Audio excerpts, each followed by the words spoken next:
हुकूमती इत्तेहाद में दराड़ें पड़ चुकी हैं। ये तो एक आईनी मामला था, वो भेजते वो उनकी समरी कर देते। हाँ, और 5 या 6 जर्नैल में से ही आएगा ना, मुझे बताया किसी जमात का ना कारकुन आ सकता, ना रहनुमा आ सकता, ना वर्कर आ सकता। खुदारा इतने सीधे साधे सिस्टम को आपने इतना मुतनाज़ा बना दिया कि असल वजह है कि नवाज शरीफ कुछ और चाहते थे, शहबाज शरीफ और चाहते थे, जरदारी साहब कुछ और चाहते थे। इन पर तकरारें भी हुई 2-3 दफ़ा खबरों के मुताबिक, लेकिन अदारे ने एक अपना मैसेज दे दिया इन्हें वाशगाफ लफ्ज़ों में कि ये फुटबॉल समीउल्लाह कलीमुल्लाह ना खेलें, ये एक आइनी मामला, इन्हें आइन के मुताबिक करें। इन्होंने सोटी बजी है सिर ते भैड़ी जी, बुला के डांटा गया है कि ये क्या कर रहे हो, 4-5 चीज़ें दिखा के। लेकिन बहरहाल एक आइनी मामला है, बुध या जुमेरात तक मेरे ख्याल में करें यार, पता नहीं क्या इतने बड़े इश्यूज हैं। और मैं एक और बात बताऊं, जो सेरेमनी होनी है उसकी इन्विटेशन देनी भी शुरू हो गई है। मैं ये कह रहा हूँ भट्टी जिसने नई छड़ी संभालनी है कि इस इंतहाई अहम पोस्टिंग एक ऐसे ऐद में जो भी आ रहे हैं, मैं समझता हूँ कि इतना मुश्किल कोई वक्त नहीं था। इस मुल्क में आप 93% आप डिफ़ॉल्ट की जो आपकी CDS आ रहा है, इशारिये बता रहे हैं आपको, उसमें हमने बाद में बात करनी है। तो बजाय इसके कि उनके लिए आसानी पैदा करें, कोई पोलिटिकल स्टेबिलिटी लेके आएँ। और मैं समझता हूँ इसमें PTI की मैं एक बात ज़रूर करूँगा। इमरान खान साहब ने जिस दिन से ये कहा है ना कि भाई हम इससे बाहर हैं, आप करें, जिसको लगाना लगा लें, ये बड़ी वाइज बात की है उन्होंने। और मैं समझता हूँ कि in the long run this is going to help him. Qazi साहब ये अपने आपस में तनाज़ात और आर्मी चीफ को मनपसंद लगाने की दौड़ का मुद्दा डालना चाह रहे थे साबिक़ वज़ीर-ए-आज़म इमरान खान पर। उनको जिसने भी ये मशवरा दिया वो इमरान खान मुखला, उन्होंने कहा जी अपने आप को इस गेम से निकाल लें। आर्मी इस प्रोग्राम के प्लेटफॉर्म से आपने और हमने मशवरा दिया था, पाकिस्तान का होगा, वो कभी भी किसी सियासी जमात का नहीं होता। इनकी गलतफहमियां दूर कर लेने। कुछ लोग किसी के रिश्तेदार करीबी कुछ कर लेते हैं, हरकतें छोटी मोटी। 2 आदमी सहाफत में भी मेरी हर राय का दूसरे साफी कर रहे हैं, अपनी मर्जी से करेंगे ना, लेकिन अदारे का आर्मी चीफ। मैं राना सनाउल्लाह साहब का आपको एक शॉर्ट सुनाता हूँ, आप बात जारी रखिए। अच्छा, राना सनाउल्लाह साहब को 2-3 दफा मैंने राब्ता करने की कोशिश की है, कई साहब आपने मना कर दिया, क्योंकि मैं नहीं मना करता, वो तो उनसे बात करने की कोशिश करता था। हमारे तो उनसे पुराने मरासम से पता नहीं जब भी बुलाते हैं वो फरार क्यों फरार कर रहे हैं राना साहब आजकल। वो आएंगे इंशाल्लाह। हम अरशद शरीफ के लिए, क्योंकि इनकी हुकूमत के 2-3 लोग और हमारे कुछ साथी अरशद शरीफ शहीद के कातलों को बचाने के लिए कवर स्टोरियाँ दे रहे हैं, तो मैं इनकी थोड़ा सा इन तक रसाई की कोशिश की। मुसद्दक मलक साहब से भी मैंने रिक्वेस्ट किया, नून लीग के रहनुमा मोहम्मद जुबैर साहब से, उन दोनों की मेहरबानी कि उन्होंने अपना रोल अदा किया। चलें ज़रा सुनते हैं वो क्या कह रहे हैं राना साहब। ये भट्टी साहब बाप वाली बात है कि वो भी कह रहे हैं कि तय हो चुका है। वो चुका है, हो चुका होगा नहीं, हो चुका है ने आर्मी चीफ साहब को भी बता दिया गया है। मेरी इतला है आसफ अली जरदारी भी पंक्चर होके बैठ गए हैं, और मौलाना साहब ने तो बिल्कुल उनका इस मिसाल से कोई तलक नहीं। पुरानी जंजे अहमद नच्चे, आज वो भी इस पे बोल रहे थे, भाई आपका क्या तलक, आपकी 4 या 15 या 16 सीटें हैं, आप खुद मुंतहिब हुए नहीं। यकीनन प्राइम मिनिस्टर ऑफ पाकिस्तान का राइट है, यकीनन आर्मी चीफ और वज़ारत दिफा का एक रोल है, वो हम आईनी तौर पर करेंगे। ये प्राइम। अच्छा भट्टी साहब, इस बात पे ठीक है कि मियाँ साहब और इस पे बड़े मियाँ साहब छोटे मियाँ साहब जो हैं वो एक पेज पे नहीं थे इस हवाले से? एक पेज पे नहीं, एक किताब पे नहीं थे, एक किताब पे नहीं थे।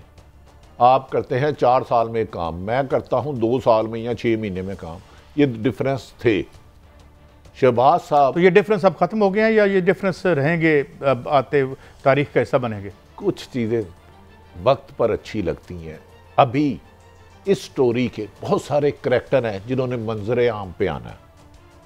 अभी इस स्टोरी के बहुत सारा करैक्टर है पसे पर्दा जो गेमें डालते रहे हैं, लेकिन वो आएंगे, मेरा यकीन है इंशाअल्लाह ताला। आर्मी चीफ जो भी आएंगे, माजी में सियासी जमातों के जोड़ तोड़ की रविश ख़त्म होगी, हुकूमतें बनाने और गिराने की ख़त्म होगी, सिर्फ और सिर्फ फोकस पाकिस्तान की सरहदों को, पाकिस्तान की हिफाजत को किया जाएगा। तो ये आपने यही जिस तरह का हमारा इस रूलिंग अशराफिया का वतीरा है, it is kind of asylum taken over by inmates वाला जो मामला नज़र आ रहा है हमें, और ऐसे वक्त में जहाँ भट्टी साहब एक एक कदम हमारा मैशत की खाई की तरफ जा रहा है, और फिर हमें अगर कोई बचाएगा तो जिस तरह हफीज़ पाशा साहब ने हमारे प्रोग्राम में बात की थी कि क्या कंप्रोमाइज़ करना पड़ेगा, कोई बंदरगाह देनी पड़ेगी, कोई हमें अपना जो रेलवे जो कंप्रोमाइज़ करनी पड़ेगी, वो खुदा का खौफ करें। सब सियासतदान अपना जब काम करने में नाकाम खुद माल अंदर कर लिया बेशुमार। मेरी इत्तला है पाकिस्तान की इस्टेब्लिशमेंट ने बेशुमार बिजनेसमैन को बुलवा के भी मशावरत किया कि खुदा के लिए इस मुल्क की इकानमी को बेहतर करो। ये सियासतदान अपनी लड़ाई में अदारों को बदनाम कर रहे हैं और मुल्क इस नैश पे चलेंगे। अब असल मुल्क को बचाने की ज़रूरत है। जो 1947 में कायदे आज़म ने अपनी बीमारी को खुफिया रख के जदोजहद रखी, बजाय इसके आप इस तैनातियों को मुतनाज़ा बनाओ, इसमें अपने मनपसंद लोग मसलत करने की कोशिश करो। ये पॉसिबल नहीं है। नहीं, और दूसरा ज़रा इनको ये भी अंदाज़ा हो जाना चाहिए भट्टी साहब कि अब जिस अहद में हम कदम रख चुके हैं, जो और बेशुमार इसकी डायमेंशंस बन गई हैं, अब अवाम में आप डिलीवर नहीं करेंगे, आपका अवाम में एतबार नहीं होगा। आप अवाम के खुदा न खास्ता, मैं पाकिस्तान के अवाम का सबसे नफरत ज़्यादा इंसान हूँ, सारे पाकिस्तानी मुझसे नफरत करते हैं, ऐसे केसेस हैं, मैं इशारतन बात करके आगे जा रहा हूँ। तो कौन लाएगा आपको? मोहब्बत में तो तब नफरत बदलेगी, नीचे कुछ काम करोगे तो। साहब बदकिस्मती बताएं, इमरान खान साहब जो तरीके इंसाफ के सरबराह हैं, इन्होंने इनकी साजिशों को 2-3 को बड़ा खौफनाक नाकाम किया और इमरान खान साहब को आइंदा दिन पता हो जाएगा। इन्होंने हर मुमकिन कोशिश की इस तनाज़े को पाकिस्तान तरीके इंसाफ, लेकिन अक्लमंदी से उन्होंने बहुत अच्छा किया, बड़ा अपने आप को साइड पे किया। भाई जो करते हैं कर लो, मेरा ही जर्नैल आएगा ना। वो जो 3 स्टार था वही 4 स्टार। और फिर क्या होगा? वो 1 दिन पहले हो या 2 दिन पहले यार आओ डिलीवर करो। इसहाक डार साहब डॉलर नीचे ले आए। इसहाक डार साहब इस मुल्क को डिफॉल्ट से बचाएं, आपने हमसे वादा किया हुआ था। इसहाक डार साहब यहाँ कीमतों और इन्फ्लेशन को नीचे लेके आए, हम सारे सल्यूट करेंगे आपको। देखिए कादी साहब, अंपायर को आप उस वक्त देखते हैं जब आप में अपनी अहलियत ना हो। आप उस वक्त मोहताज हो जाते हैं बैसाखियों के, कोई हमें आके हमारे 13 लोग जो बिखर रहे हैं, टूट रहे हैं। मैं आपको कह रहा हूं इस आर्मी चीफ की तैनाती। ब्रेकिंग न्यूज़ है भट्टी साहब, माफी चाहता हूं, एक ब्रेकिंग न्यूज़ है, इसके बाद हाजिर होते हैं एक वक्फे के बाद।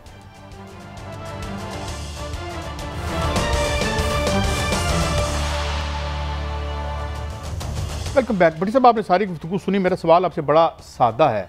ये जो एक अभी थोड़ी देर पहले आप भी कह रहे थे कि एक उन्होंने जो है कन्फेशन किया है कि जी ये रूलिंग एलीट ने ये कर दिया, तो ये रूलिंग एलीट क्या कर गई? ये 4 साल मसलन इन्होंने, मुख्तसरन कहता हूँ कि क्या इस मुल्क के अवाम के कुछ बाहर एहसास हैं, ये रूलिंग एलीट के हैं, या इस मुल्क जो है ये दिवालिया होने पे आ गया है और ये लोगों के एहसास। तो फिर ये ख्वाजा आसिफ साहब का मैं 60 सुनवाता हूँ आपको, और फिर उन्होंने ये भी कहा कि खान से हम निपट लेंगे, ऐसी बात भी की है। सुनाए जी। आज मिनिस्ट्री ऑफ दफा को वजीर आजम का खात्मा सूल हुआ और वो खत जो है कम्युनिकेट GHQ को हो गया है। इंशाअल्लाह ताला हो सकता है कल जो है या परसों या 1-2 रोज या 3 रोज में ये सारे का सारा मरला वो तकमील के उस पे पहुंच जाएगा और ये जो हिजान जो है ये सबसाइड कर जाएगा। और उसके बाद इंशाअल्लाह ताला इमरान खान के साथ भी जो है जो 2 हाथ करने हैं वो भी कर लेंगे इंशाअल्लाह ताला। हाथ कर लेंगे? कोई क्या एक हमला तो हो गया उन पे, इसके अलावा क्या? सब कुछ लोग हैं कि बंद कमरों में पाँव पकड़ते हैं और बाहर आके सुल्तान वाली झूठी बड़के मारते हैं। आज मुझे ख्वाजा साहब की कोई गुफ्तगू मेरे ऊपर से उतर गई। उन्होंने कहा इमरान खान अदारों की इज्जत और एहतराम को नुकसान पहुँचा रहे हैं। इन्होंने अदारों ने 4 साल इनको सपोर्ट किया, और दूसरी तरफ सारा मुद्दा जो अपनी लड़ाई है इस्टेब्लिशमेंट में डालने की कोशिश कर रहे हैं कि वज़ीर आज़म का आज ख़त वज़ारत दफ़ा को वसूल हो गया, वो GHQ चले गया, अभी तक उन्होंने भेजा ही नहीं।